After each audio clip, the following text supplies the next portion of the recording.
This episode is brought to you by Accenture. When your advertising operations fall out of sync, everything else follows.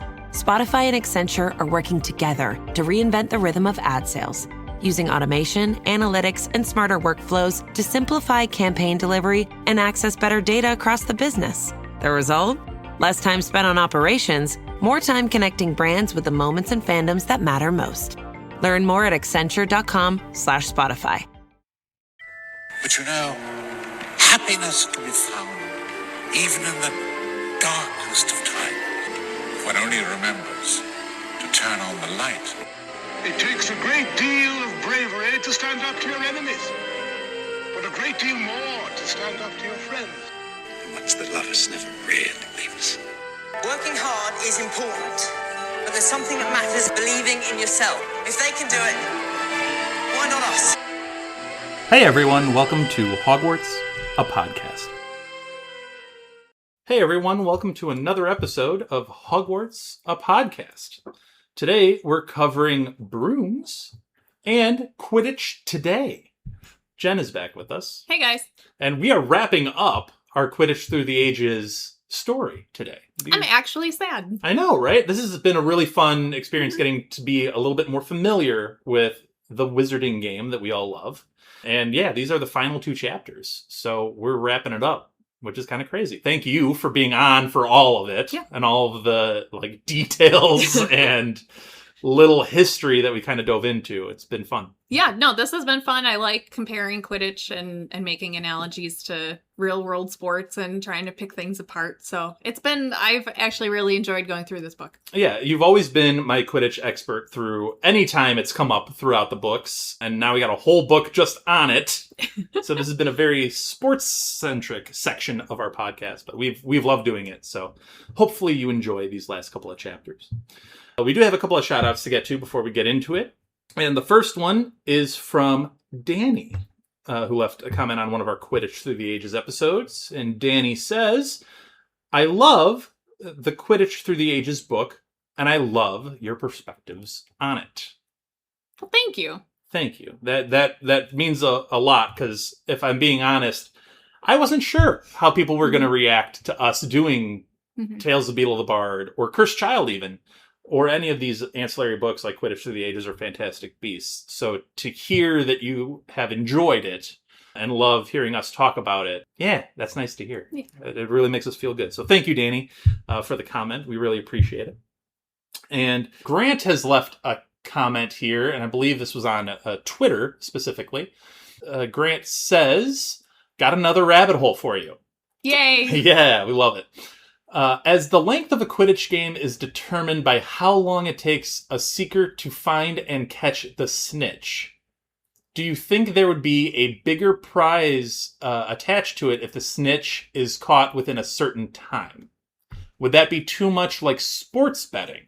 What would be the punishment for Quidditch players who are caught sports betting? We've seen what happens to baseball players who are caught in such acts. And don't I know it, I'm a Cleveland fan, and they lost one of their best closers in the game because of gambling. Ooh. Yeah. That's rough. Thank you for the comment. We know for a fact that sports betting on Quidditch exists because of one Ludo Bagman. Yes. He's the most famous example of it, so he's very much involved in that world. And we did see a little bit of it, although I'm sure it was much more deeply rooted than we even saw at the Quidditch World Cup. The twins were involved in it. So they were making bets on the side. So it's a very big thing. Yes. I don't know how they would police it. It seemed to be very unorganized in that sense, where it was potentially a bit more underground in terms of betting on it, not through established venues, but just more person to person. And I don't really know the extent to which you could ever fully try to regulate that. However, so you're a Cleveland fan and you lost your closer due to gambling. We are White Sox fans. We are very familiar with the Black Sox scandal, which was also an unregulated kind of underground attempt at fixing or throwing the World Series, which was because of gambling. I would imagine, and my personal opinion on this is one that if you are actively playing the game or actively managing the game or involved in a game, reffing the game, whatever, you shouldn't be doing it. You shouldn't be trying to skew outcomes of games for monetary value. You're already getting paid to participate in some form in those games. I feel like the appropriate answer is a ban. Yep. Don't do it. You have to protect the integrity of the game. That's essentially what it comes down to. And you have to protect that the people watching your game can trust that the outcome of it is genuine. Yes. And based on solely the talent and athleticism of the participants in the game. Mm-hmm. It doesn't matter if you're betting on your own team. Mm-hmm. Doesn't matter if you're betting on your own team to win every time, yep. Pete Rose. Yes. Like, it throws into question the integrity. Yeah. And the decisions that you make. And there are plenty of examples of it. I mean, we're talking baseball, you're talking baseball, but we just saw a huge scandal break out in the NBA with the FBI cracking down on players giving inside information to bettors who would then bet on the games and then get kickbacks to the players. To the credit of the gambling sites like a DraftKings or a FanDuel, they have their protocols in place to be like, hey, we noticed this one tiny prop bet had a spike of betting on this day, and then that player specifically goes out of the game early. Yeah. This seems suspicious, guys. You should look into this. And they do, and then that's how they crack a lot of this stuff. Yeah. So, they have their own ways now to root it out. Mm-hmm. However, I will say this. My counter to all of this is, it's hard to be so against gambling in sports when the organizations themselves have such ties to gambling organizations. Yes. Every time you turn on an NBA game, every time you turn on an NFL game, you get DraftKings commercials or you get a FanDuel commercial. You have your retired players being people in those commercials. Like, it's a little hypocritical, I think. 100% a conflict of interest. Yeah. I think it's a shame that the different, like for MLB, I think it's a shame that MLB has partnered with FanDuel and all of those betting sites. I think it really does muddy the waters there. And I think I'm not against sports betting. I don't necessarily think it's a problem to like bet on your team to, win or lose or whatever it is. But this is a bit of a tangent. We're a bit down a rabbit hole. But to limit it to the scope of what we were trying to initially discuss, I do think you can't be actively involved with an organization that does those sports and bet. Yeah. And I think to tie it back to Harry Potter specifically, what is stopping a benefactor from promising a keeper money if he lets in a few more goals? Mm-hmm. Or to, give some money to a seeker to intentionally not find the snitch or, whatever.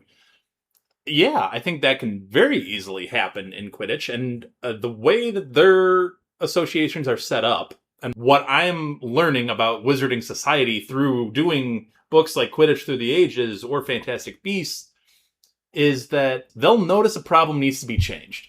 Then they take about a century or so to debate said issue. Yep. And then they don't actually institute a change until like a century or two after the initial problem has been discovered. Like, they react so slowly to change. It's insane to me. Like, we're talking about Quidditch in like the 13 and 1400s, and we talked about the changes that took place over centuries. Yes. Which is, it's nuts. And all the rules and all the different things. So, maybe with the prevalence of Ludo Bagman, maybe those changes start to take place in wizard gambling and sport now, like in the 2000s or, the decades following our main storyline that Ludo is featured in. Yes. Maybe. Hopefully. Hopefully. Yes. Because, there's a lot that can go wrong there. But anyway, I promised polls in the last episode, and polls I have. So we'll go over 2 polls before we get into the development of the racing broom. And the first poll is, which position would you play in Quidditch? The Seeker, 53% of you would play Seeker. 13% would play Keeper. 23% would be a Chaser. And 11% would be a Beater. So, Jen, I will ask you 2 questions about the same thing. Okay. What position would you want to play? Okay. And what position do you think you would actually play? That's a really good question. I would say the seeker would be most interesting. I agree with the majority there. In terms of what position I would actually end up playing, I'm torn between either just being a chaser. I actually think I would make a good beater. Really? Yes. Okay. Not because of my size or strength or anything like that, but because I think that one of my athletic talents are racket sports. I'm good at racket sports. So I think that I could translate The easily hand-eye coordination. having the hand-eye coordination needed to connect with the bludger and aim it and It's fair. do It's a that. reasonable So that's take from you. Thank you. I like to think all my takes are reasonable. I would disagree with that. No. What about you? So I would want to be a chaser. I would like to be the goal scorer. Interesting. Okay. Yeah, I think I could be good at it. Okay. What I think I would actually be is a beater. I think they would Really? immediately put me into the beater slot because I'm a bigger guy. Okay. I also have good hand-eye coordination from playing baseball for a long, long time. So beater makes a lot of sense for me if that's what I was destined to be. But I would love to be a chaser. Okay. Shocking. I'd be like the defensive guy that just wants to score goals. Yep. Like I fit like that stereotype bad, but it is what it is. So yeah, that was which position we play in Quidditch. Again, seeker 53%, keeper 13%, chaser 23%, beater 11%. The next poll we have is, have you ever actually played Quidditch? And the options I gave were, yeah, it's super fun, or wait, Quidditch is real?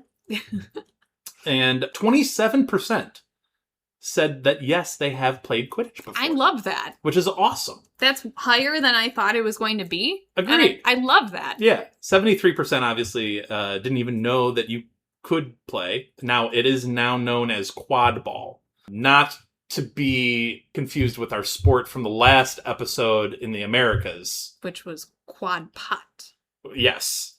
And that had an exploding quaffle. Nothing is exploding in quad ball. In real life. Yeah, it's just a name change that they had to make for, trademark purposes and to make it more inclusive for people that wanted to kind of break away from a lot of our author's beliefs that she has. Yes. So yeah, a quad ball designed to be a more inclusive, trademark-free version of the game. But yeah, it's really cool. I personally have never played, but I would be down for it. The closest I've come, and I've mentioned this on previous podcasts, was like they have quaffle setups where you could get a quaffle and throw it through rings at like some different exhibitions and such. Yeah. That's about as close as I've ever come.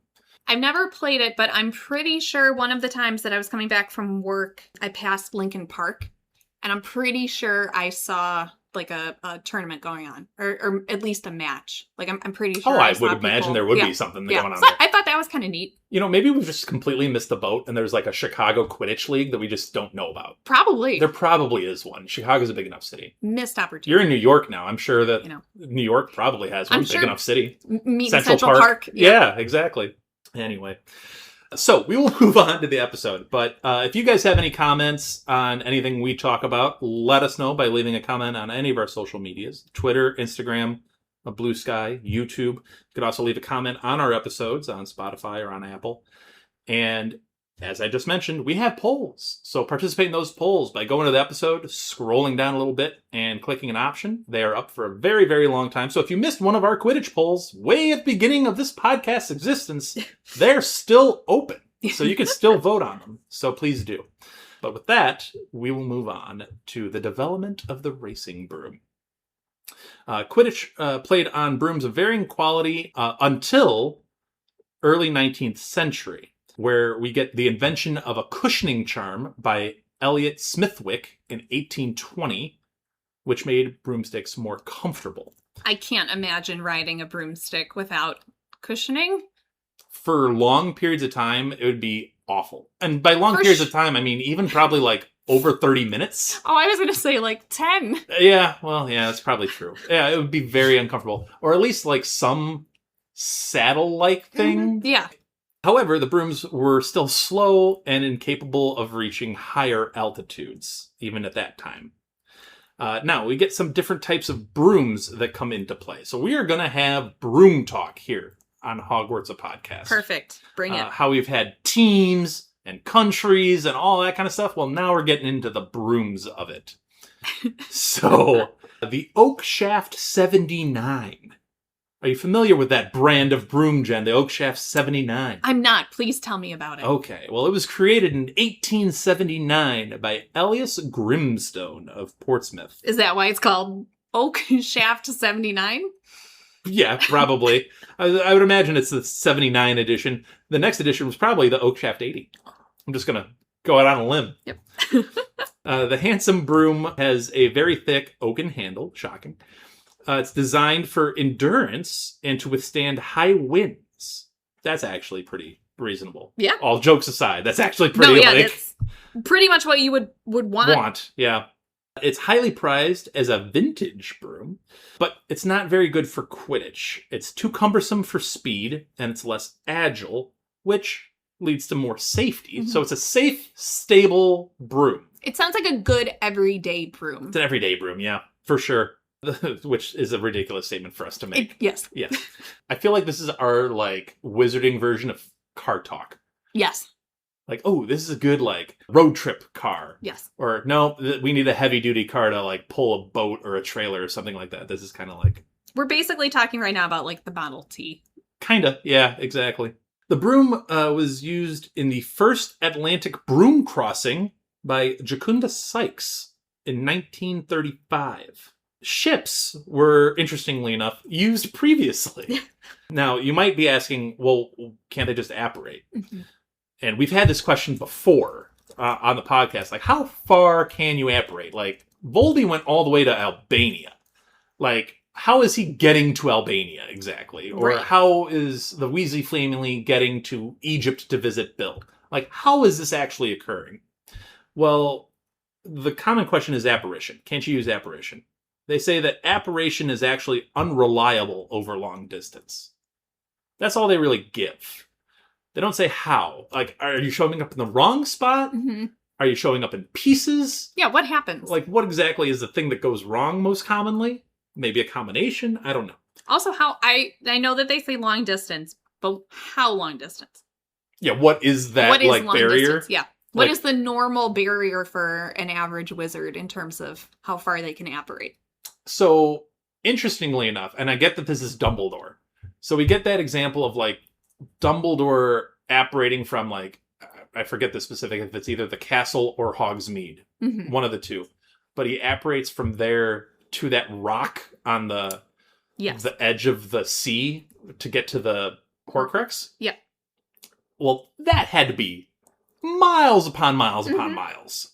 Right. So I'm what? And I get, again, it's Dumbledore. So he might have particular talents that the normal wizard may not. But, so is it miles? Is it hundreds of miles? Is it cross-country type things? Right. But even then, cross-country, different countries have different sizes. Right. You could probably apparate across countries in Europe, but that doesn't mean you could cross Texas. Correct. Exactly. So, yeah, we already have issues with some of the specificity here. But it is interesting that they used ships prior to 1935 when the first broom Atlantic Ocean crossing occurred. So that's kind of an interesting fun fact. So the Oak Shaft 79, reliable, stable, safe, but not exactly Quidditch broom. That should have been the tagline. It probably sold really well. Yeah. And it's still probably that, I would imagine, as we get further on, we'll get the brands and how they evolve, I suppose. But yeah, it would be a good broom to have at any point in time, I would imagine.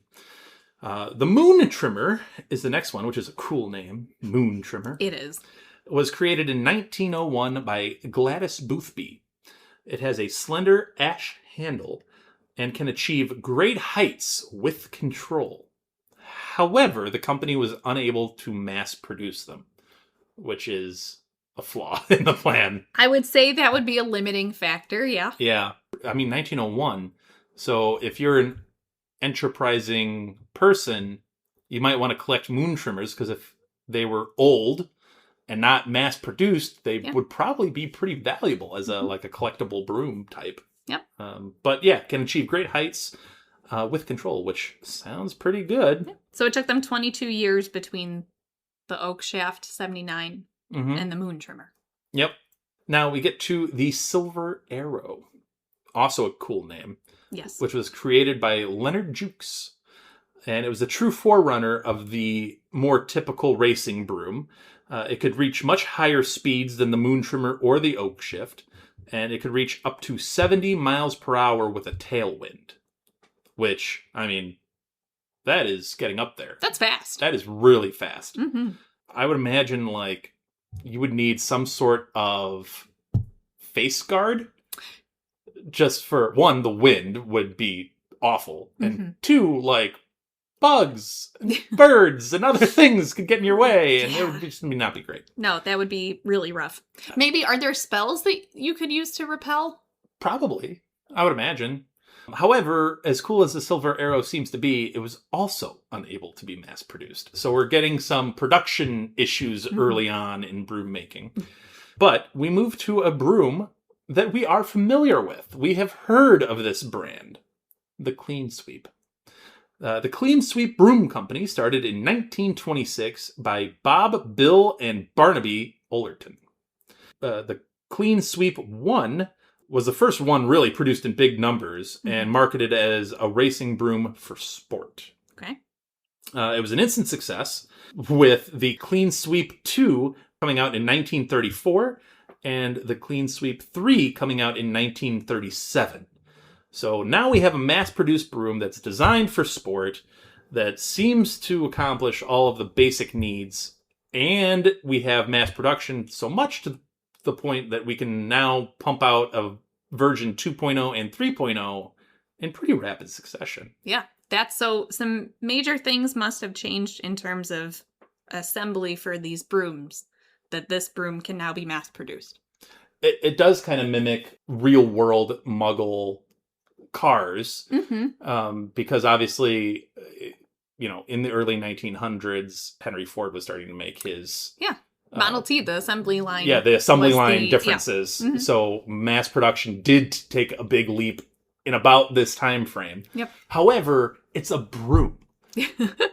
There's no real need for like an assembly line per se. So how are you not able to mass produce these? That is a great question. Like, do you not have the infrastructure to be like, okay, we need the wood from the trees, then we need to like actually, I guess, fashion the broom. I guess, and then put whatever spells you need on them. Maybe, however, they were creating the handles, they were able to get more out of the trees.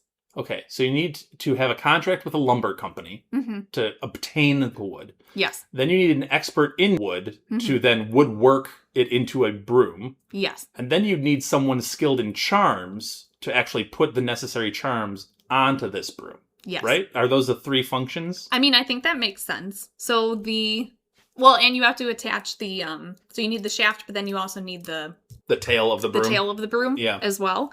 So there's a couple different parts. Maybe there were limiting factors in the charm development, and there were breakthroughs in how to do charms like these faster, better, stronger, something like that. Or maybe there were breakthroughs with how they're getting. So if you have a bunch of lumber, maybe there were improvements with how many brooms they could get per tree, how many they could fashion per tree. Maybe before it was more wasteful. So they get a tree, maybe before they could only make 2, and now they can make 10 from a tree. So maybe that was the bottleneck. I don't know. Another thing is this mass-produced issue. Okay, there's not that many wizards. That's what I'm saying.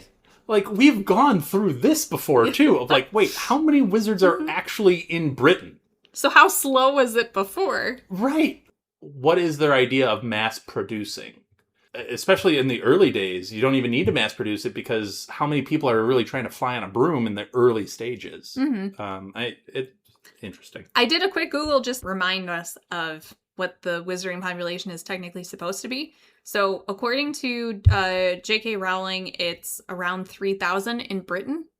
Okay. Fan estimates are typically calculating a range of either 15 to 30,000. So wait, that's 3,000 families or 3,000 individual witches and wizards? No, that's individual witches or Total, wizards. like a That's what total she number. said for Britain. Okay. 3,000 in Britain. So then Fans say 15 to 30,000. worldwide or just Britain? In Britain. See, I think that number's too high from what we know. Well, the concern is that the official numbers are too low to sustain the infrastructure, a sports league, and the Ministry of Magic. Which is fair. So that's how the fans are calculating it. J.K. Rowling is calculating it essentially because the estimate is that there's 600 students attending Hogwarts. Her thinking is more in line with that. So, like, that's a reasonable percentage of children to people. Okay. I guess. I'm assuming from what I'm reading here. Gotcha. So that's where the differential is coming in. For our purposes here, talking about broom mass production. Even if you take 30,000, that is still not necessarily something you need to mass produce. It's not an unreasonable number. No. To be able to produce when you're talking about a broom. Right. Also because you have to realize that there's a large subsection of those 30,000 that aren't going to be using the broom. Also, you have magic. Also fair. It's not like you're hand woodworking this thing necessarily. You have magic to help you in this. So, like, in theory, that's supposed to make everything easier. Yes. But in anyway, theory. We will digress and move on. We'll move on to another broom that has been mentioned before, the Comet. The Comet 140, specifically. The Comet Trading Company was created in 1929, so 3 years after the Clean Sweep, by Randolph Keach and Basil Horton. Both played for the Falmouth Falcons Quidditch team. So the 140 was the number of test runs prior to release, which is a good way of doing it. Mm-hmm. The Horton-Keach breaking charm was also innovated during this time. Breaking seems important. Breaking seems very important. Also kind of wild that they went that far without it. Like 50 years? Yeah. Yeah. Yikes. Were there a lot of broom-related accidents? Yeah. I would imagine. Eventually, the Comet 180 was released in 1938.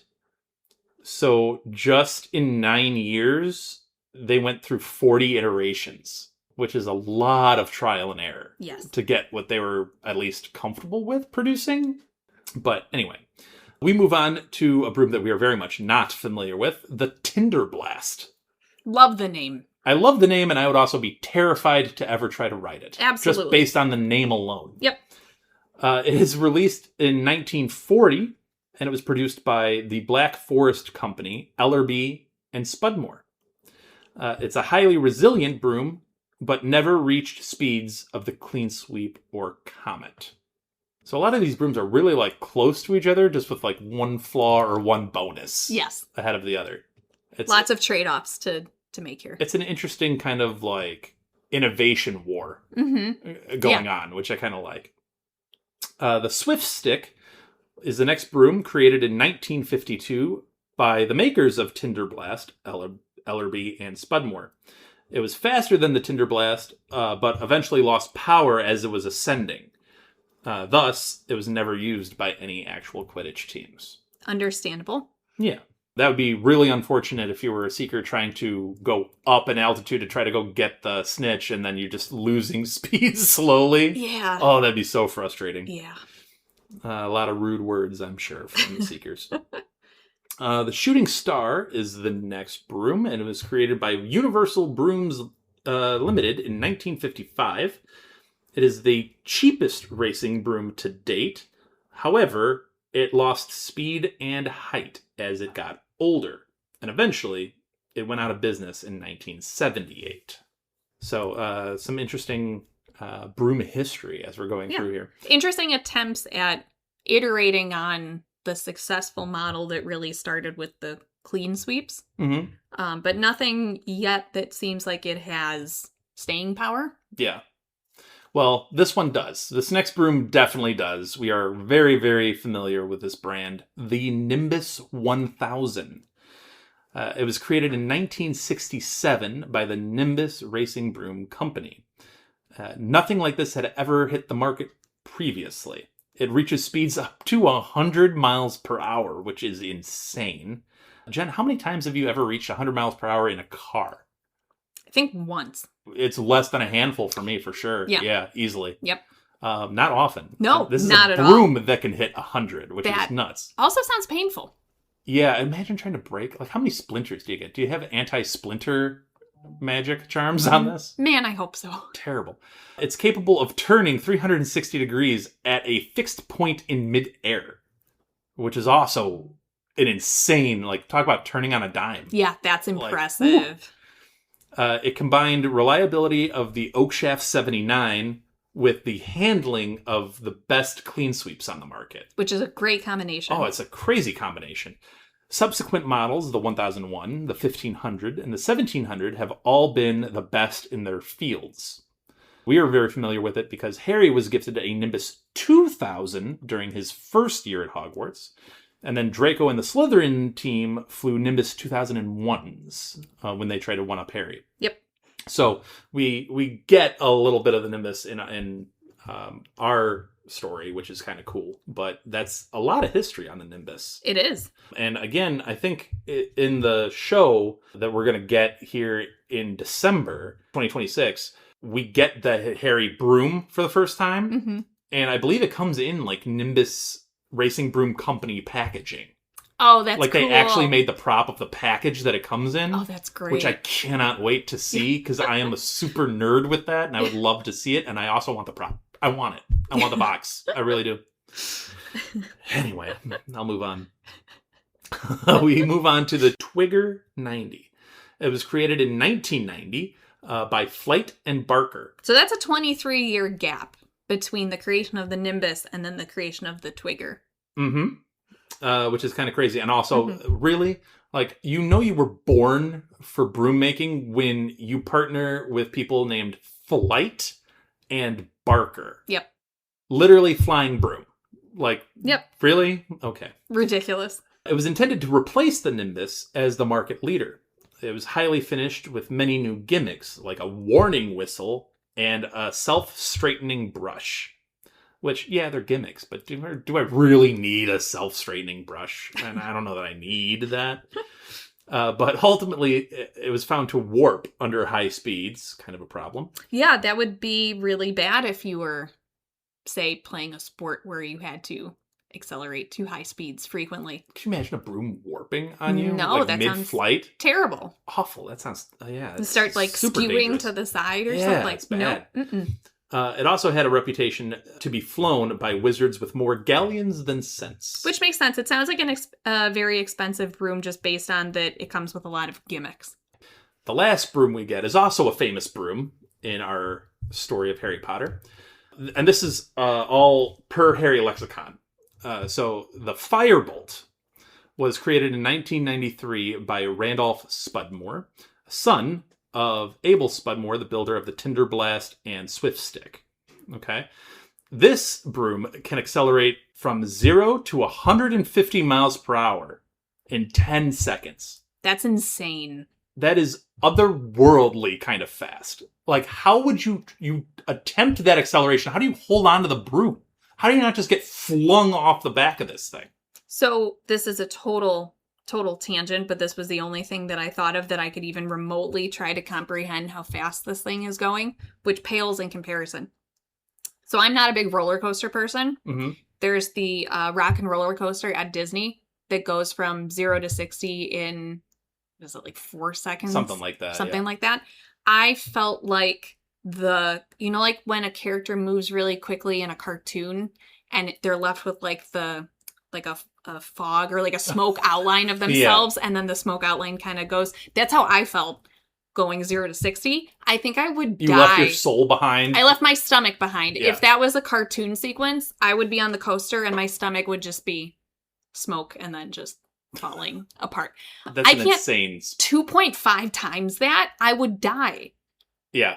Like, I could not handle it. That anyone can handle those speeds is insane to me. Yeah.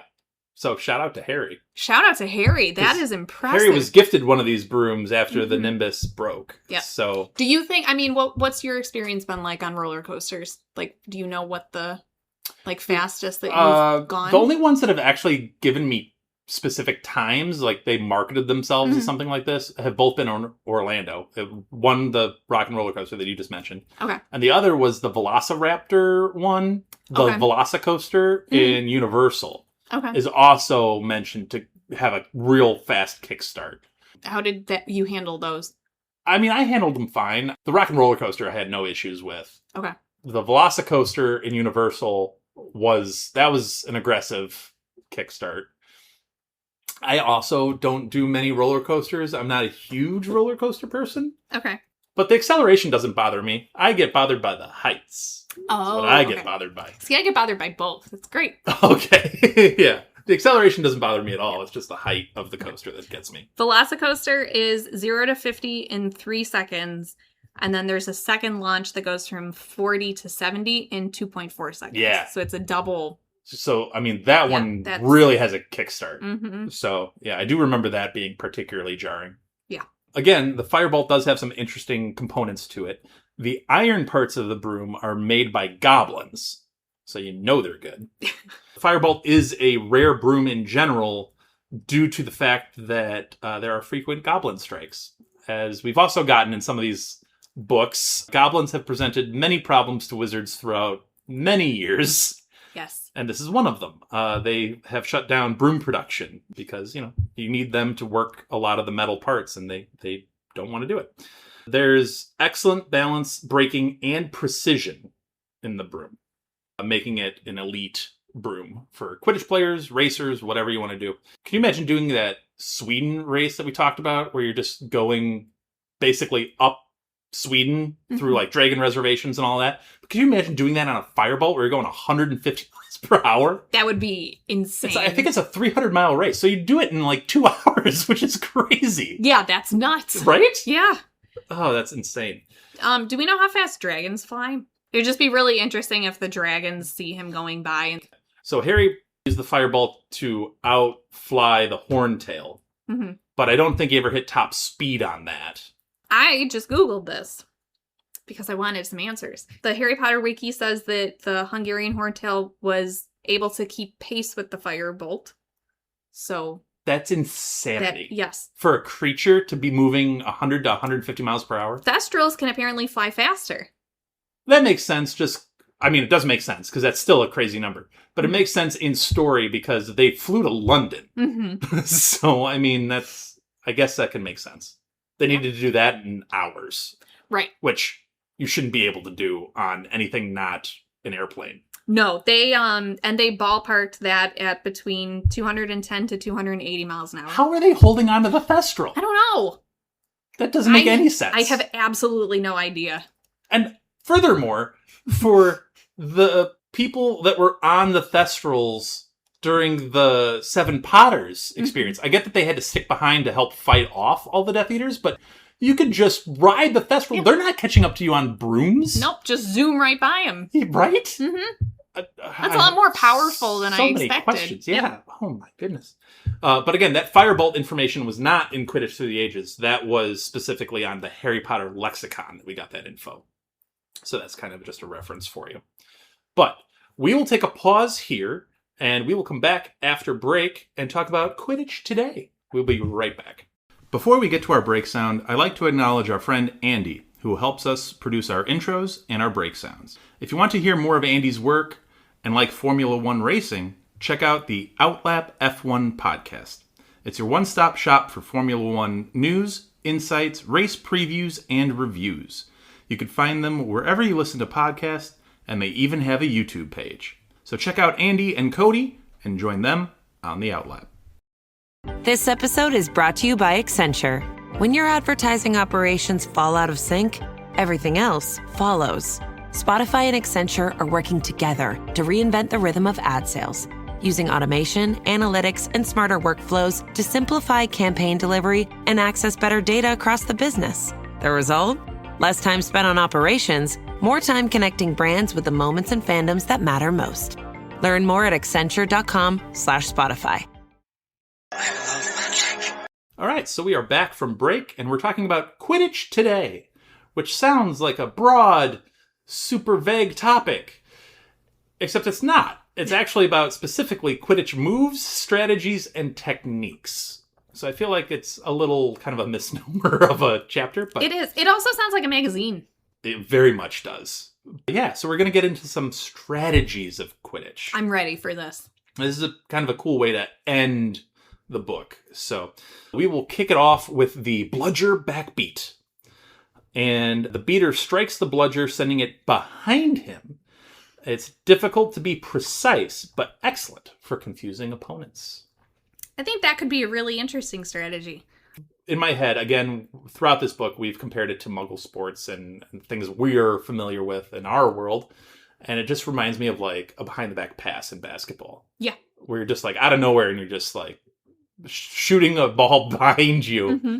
And hopefully your teammate is expecting it and the opponent is not. Like you're trailing a beater. I don't know why you would be trailing a beater.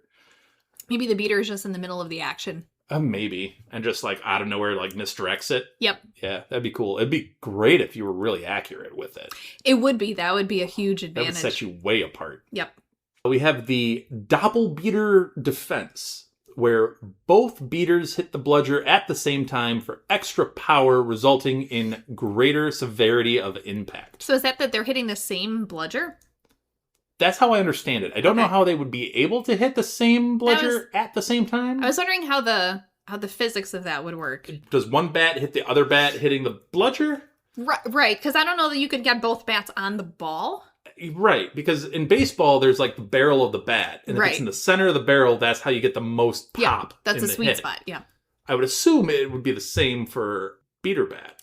I would have thought so. That was how I had envisioned beaters using their bat, is the best way to hit it is to hit it on the sweet spot. You get the most power and control over where the bludger goes. So maybe it's just the timing of it, and they both come through. And one might hit it first, but the other one follows right behind, and they both get like a... Yeah. Maybe? Maybe it's like a... It says same time. Maybe that's a misnomer for it's just what you're describing. One person hits it, and then someone else follows through and gives it the extra. I could see that. Now you have the double 8 loop. It's a keeper defense, normally against penalty takers. Keeper swerves around all 3 goals at high speed to block the quaffle. So that's where having a broom that's going to be able to turn on a point is super helpful. Yes. I don't know that I would do this defense if I were a keeper. Like, you would have to really hit a really top speed to make this effective. Because I feel like if you're a good enough chaser, you should just be able to time it and go for an opposite hoop. Right. You know? No, I mean, I think that's a really good point. You'd have to be blurring your way through these hoops to make it really effective. Even still, I feel like you could probably kind of figure out a timing.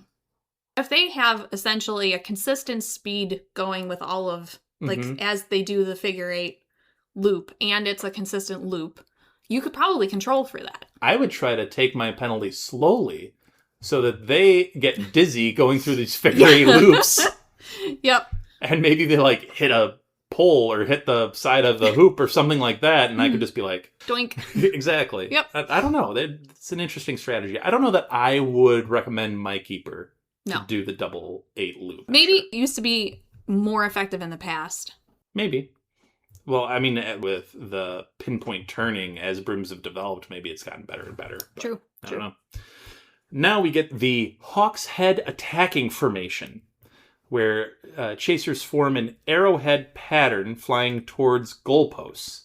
Highly intimidating and effective in forcing players aside. This is where I just go back to the Mighty Ducks and their flying V. Yep. This is exactly that kind of... It's literally that. It really is. It would be better, though, if this Hawk's Head attacking formation was done by, like, the Harpies, like the Hollyhead Harpies. Because then it's like, you get the whole vibe. You get the talon coming at you. You get the whole thing. It'd be really cool, actually. Yeah. The next move is the Parkins Pincer, named for the original members of the Wigtown Wanderers.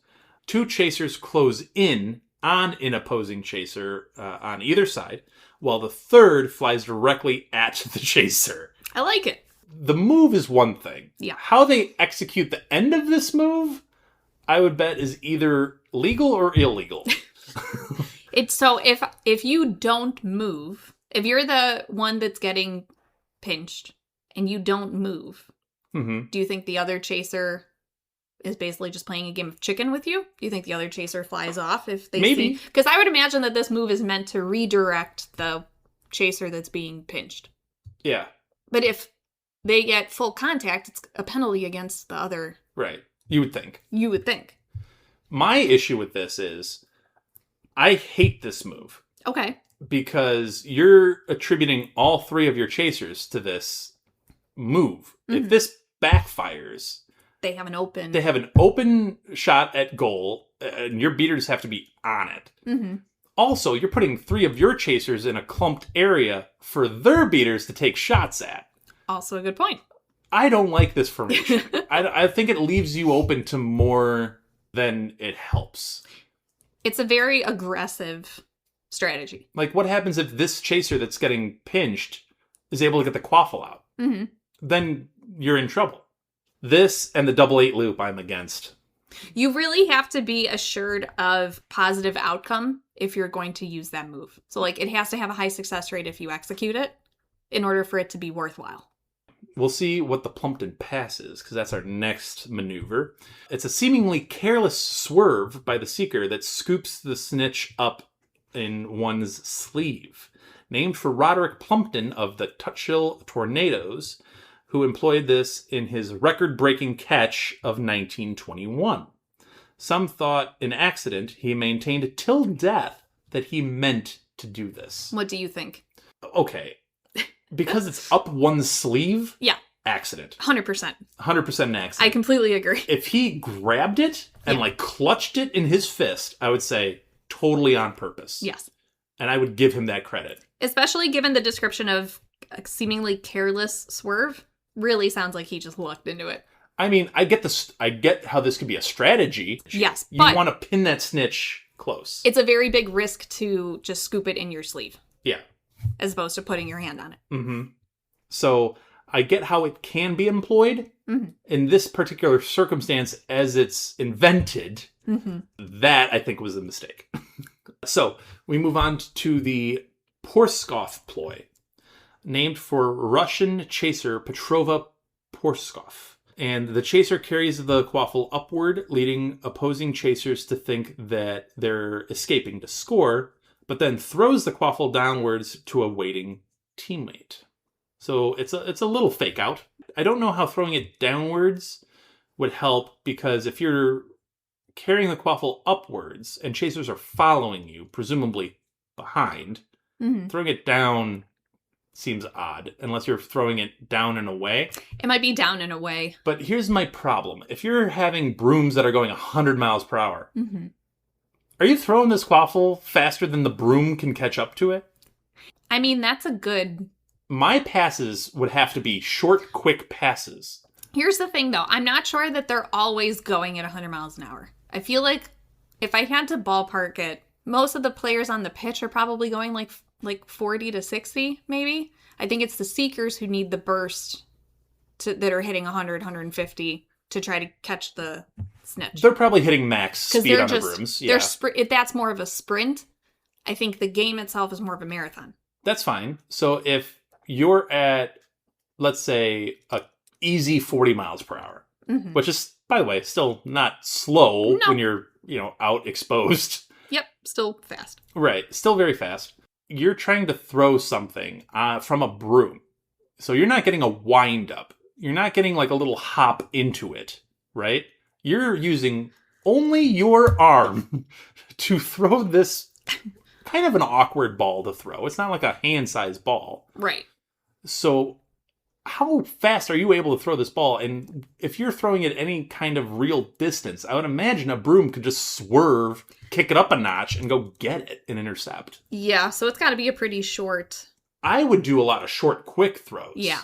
And not try to throw longer outlet passes. Like, look, I'm getting far more into this than I even thought I was going to when I prepped this. This is a really interesting section. I actually really enjoyed reading this section. But I'm like trying to put all of these moves into like a practical sense. And I'm like, wait a second. If brooms we just went over how fast brooms can go. Yeah. And the human arm can only throw so fast. This doesn't make sense. I mean, like the top pitchers in Major League Baseball are topping out at like 105-ish miles per hour, give or take. Yeah.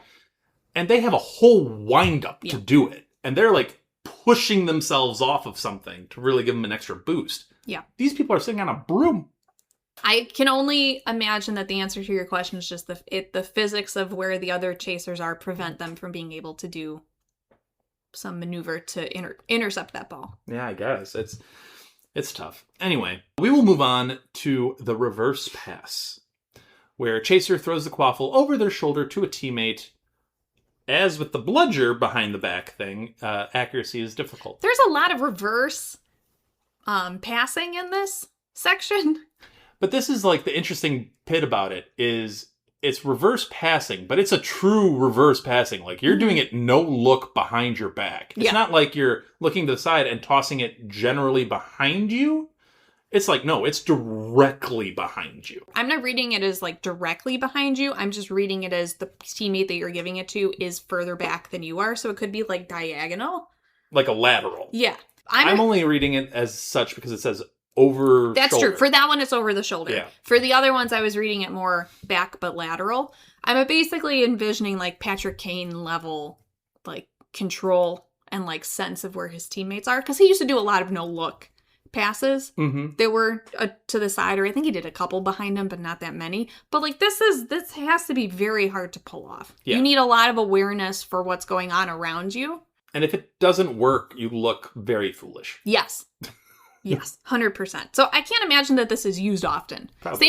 Same with the bludger, beating it behind you. I can't imagine that that's used often. Same with the one that we just read for the Porskoff ploy. I can't imagine that that's common. Mm-hmm. Yep. Well, we will move on to the Sloth Grip Roll, which is a fascinating title. Yes.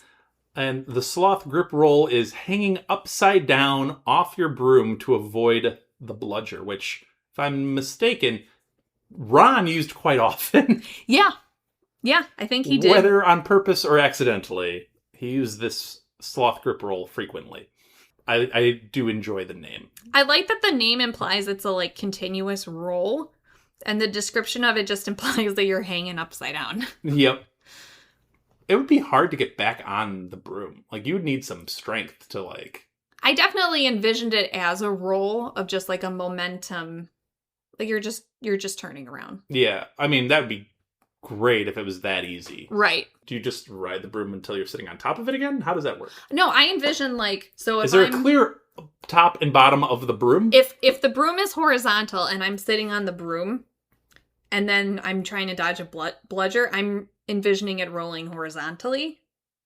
Oh, the whole like the thing. whole thing, and then I come back up. See, I mean, that's fine, but when they say sloth, I picture like a sloth literally hanging by its hands. No, that's fair. And the branch doesn't move. You're just hanging off of it. So you think he's on... So if the broom is horizontal, he's got his hands and he does like a dip and like holds on. That is so hard to come back from. That's what I'm saying. Yeah, no, I can see that. That is yeah. That would be a lot of physicality in order Unless, like I was just saying, like, is there a top and bottom of the broom, or can you then just ride the broom? You know what I'm saying? Yeah, that's I don't know. I don't know how you get out of that one. Like, is there a defined way that the broom has to be sat on? Or is it like, no, it's a broom, whatever configuration, like the top or the bottom. But then the tail of the broom, I'm really intrigued in this upcoming show when they show us Quidditch to see if the broom tail has like a rudder system to it. Because that would then indicate there is a specific way that this broom has to be positioned in air. That's true. And you can't, like, there is a change top that. and a bottom. Right. Okay. Yeah, I mean, that's interesting. I want broom physics. Anyway. We will go to another inventive name, the Starfish and Stick. Keeper holds the broom horizontally with one hand and foot while keeping all limbs outstretched. The starfish without stick should never be attempted.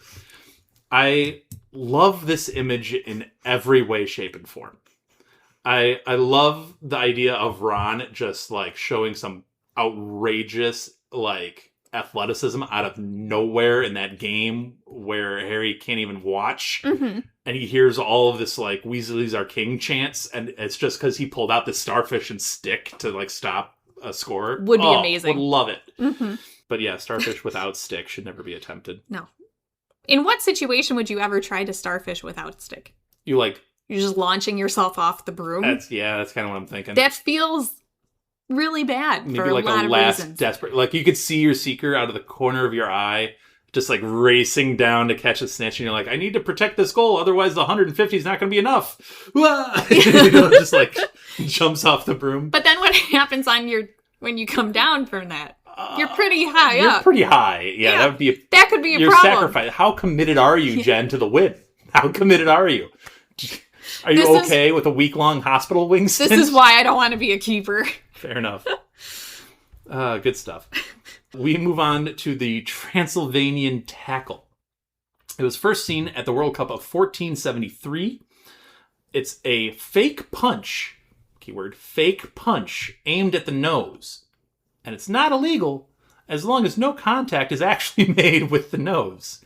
It's hard to perfect at high speeds on brooms, which is exactly the commentary I was going to give. But the Transylvanian tackle first seen at the first World Cup in 1473, along with an almost decapitation and transfiguration. And the bats. And the bats. Love the bats. That would have been fascinating. Can we get a replay of that World Cup? That would be fantastic. That would be amazing. I'm not a big fan of this one. I get that it's like it's a fake out, and a lot of that is, there's a lot of deking and stuff in sports to kind of try to provide misdirection. This one just feels kind of in bad faith to me. You should just ban this. Yeah. Just ban it. I agree. I don't know why you're like, if contact is illegal, just ban the whole attempt. Yes. And just get rid of the potential for it. I would agree. Ridiculous. All right. The Wollongong shimmy. Shimmy. Awesome. Okay. Was perfected by Australian Wollongong warriors, and high-speed zigzagging intended to throw off opposing chasers. This is the kind of strategy I wanted to hear more about. Okay. Because I can kind of see it, but I would love to hear more about things similar to this. I would be proud. Be so interesting. To include the Wollongong shimmy in my Quidditch strategy. Yes. I'd be that down would be for it. so fun to watch. Could you imagine? You combine it Yes. Keep going. I want to see if you had the same thought I did. with the arrowhead formation? Yes! We had the same exact thought at the same time. That was fantastic. Awesome. Yeah. Yes. God, that would be that. synchronized. An arrowhead shimmying towards the goal would be fantastic. The arrowhead shimmy would be. I can't believe we had the same thought at the same time. That's awesome. That was great. Oh, wonderful. It does happen sometimes. It's fantastic. Okay, we are both very big fans of the Wollongong shimmy. The last one is the most famous of all of these maneuvers, and that is the Wronski feint, where the seeker hurtles towards the ground pretending to have seen the snitch, but pulls out of the dive just before hitting the pitch. It's intended to make other seeker copy him and dive, and hopefully crash. It's named for the Polish seeker Josef Wronski.